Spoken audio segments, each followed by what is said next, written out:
Salam sukacita. Hari-hari ini Tuhan mau kita memakai pakaian kehormatan. Ada satu ayat yang powerful sekali. Di dalam Yesaya 52 ayat 1. Terjagalah, terjagalah. Kenakanlah kekuatanmu seperti pakaian, hai Sion. Kenakanlah pakaian kehormatanmu, hai Yerusalem, kota yang kudus. Sebab tidak seorang pun yang tidak bersunat atau yang najis akan masuk ke dalamnya.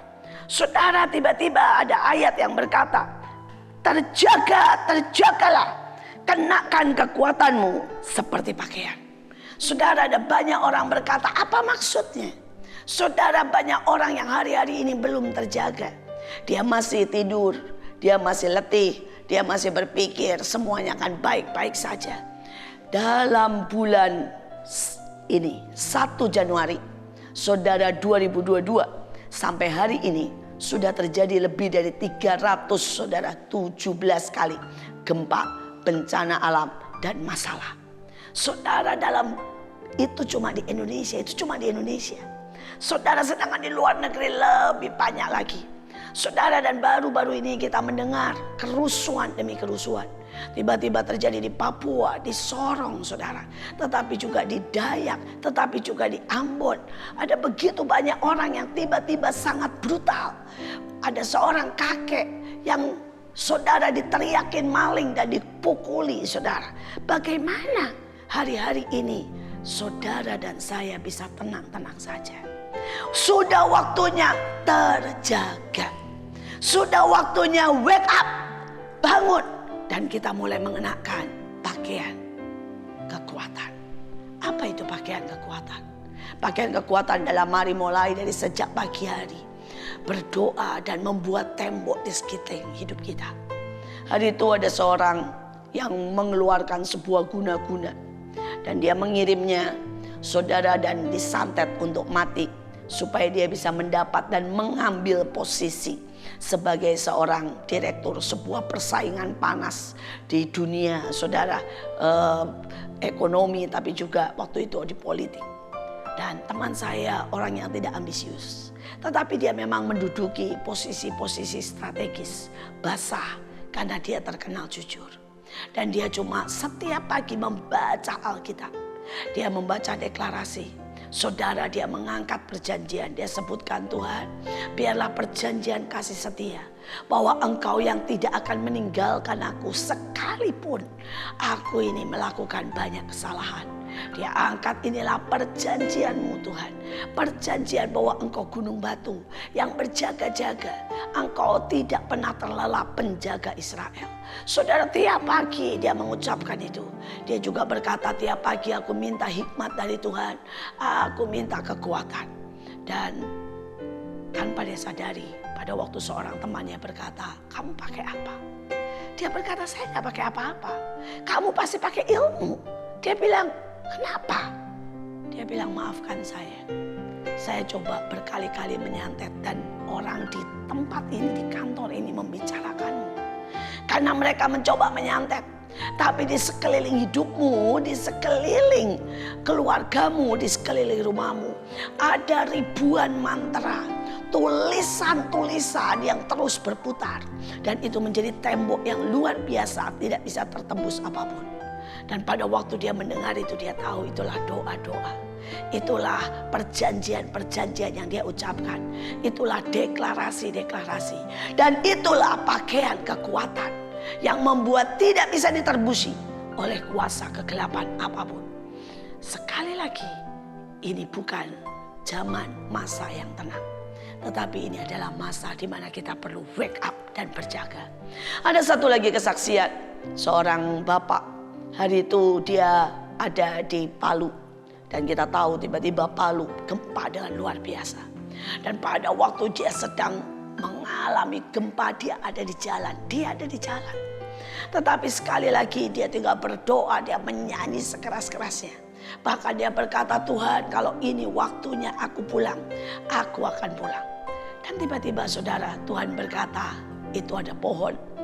Pegang saja pohon itu erat-erat. Saudara, dan dia memegang pohon itu erat-erat. Dan pohon itu tumbang saudara, bam. Dan dia tetap pegang. Saudara, pohon itu yang tumbang, dia duduk di atasnya, dia peluk erat-erat. Saudara, dan tiba-tiba tanah saudara seperti dipotong. Persis sebesar pohon itu. Dengan tanah sepotong melayang. Terus berjalan. Dia berkata mungkin itu cuma 10 menit tapi rasanya berjam-jam. Dia terus berdoa dan dia mendarat saudara di atas daerah tinggi. Pada waktu dia menoleh, pada waktu semua sudah tenang.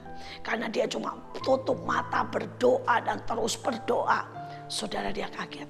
Semua di daerah itu sudah habis. Rumah sudah habis, pohon-pohon sudah habis. Semua seperti ditelan oleh bumi. Cuma dia di atas sebuah bebukitan dengan pohon yang tumbang yang dia peluk dengan sepotong tanah, dan dia tidak tahu bagaimana itu bisa terjadi. Tapi dia tahu dia mengenakan pakaian kekuatan. Apa itu? Pujian. Karena setiap hari Bapak ini tidak pernah berhenti memuji Tuhan. Saudara, dia orang sibuk, dia punya pekerjaan, tetapi saudara, dia selalu siapkan setiap hari setengah jam untuk memuji dan menyembah. Dia terus nyanyi dengan gitarnya, memuji dan menyembah setiap hari setengah jam. Dan rupanya itu jadi pakaian kekuatan. Tapi hari ini juga ada pakaian kehormatan, saudara. Saudara, dikatakan dengan jelas, kenakan pakaian kehormatanmu. Kalau saudara pernah melihat tentara, polisi, maka ada pangkat-pangkat saudara.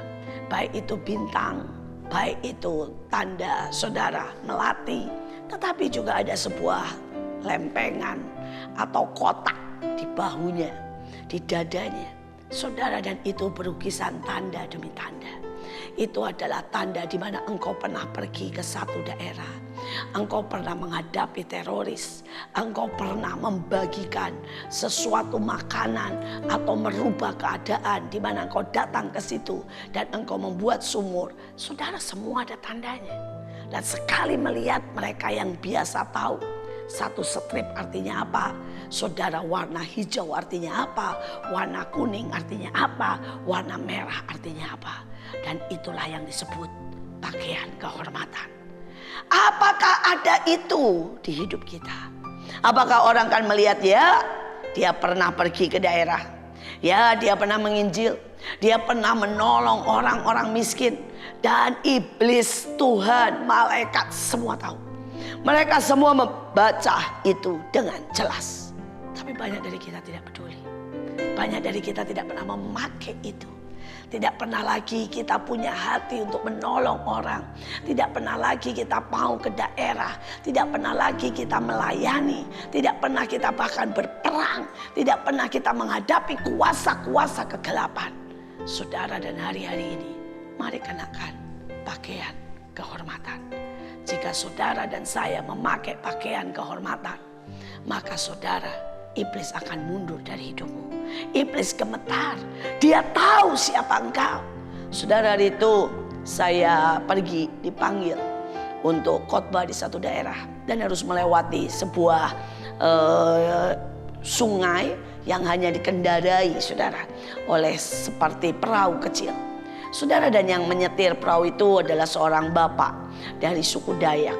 Saudara, dan pada waktu saya duduk, bapak ini langsung berkata, "Ibu, maafkan, ada sesuatu hawa panas yang menyiksa saya." Saudara, dan saya bilang, "Maksud bapak?" "Saya tahu siapa ibu. Saya tahu ibu orang benar. Saya tahu ibu membawa kekudusan." Dan saya bilang, "Maksud bapak?" Dia tiba-tiba menangis. Saudara, bapak ini membunuh sangat banyak orang. Dan dia berkata, "Bu, sejak hari itu saya sebenarnya sering kali tidak bisa tidur. Pada waktu malam saya sendiri terbayang wajah demi wajah yang saya bunuh." Dan dia berkata, "Tetapi saya biasanya oke-oke saja kalau siang, karena saya sibuk bekerja. Tapi pada waktu saya berdiri di dekat ibu, saya tahu. Tiba-tiba saya merasakan hawa panas. Saya merasa ditelanjangi. Saya merasa bahwa ada sesuatu yang membuat saya tidak bisa dekat ibu." Singkat cerita, saya bawa dia terima Yesus. Saya doakan saudara dan dia terima Tuhan Yesus. Saya mau berkata, satu orang diselamatkan. Dia menangis walaupun dosanya seperti kermisi. Dan ini benar-benar darah demi darah. Tetap Tuhan punya kuasa mengampuni. Tetapi hari itu bagaimana saya tidak bicara. Saya tidak kenal. Saya tidak tahu siapa Bapak ini. Dan Bapak ini langsung tahu siapa saya. Saudara, sekali lagi ada pakaian kehormatan.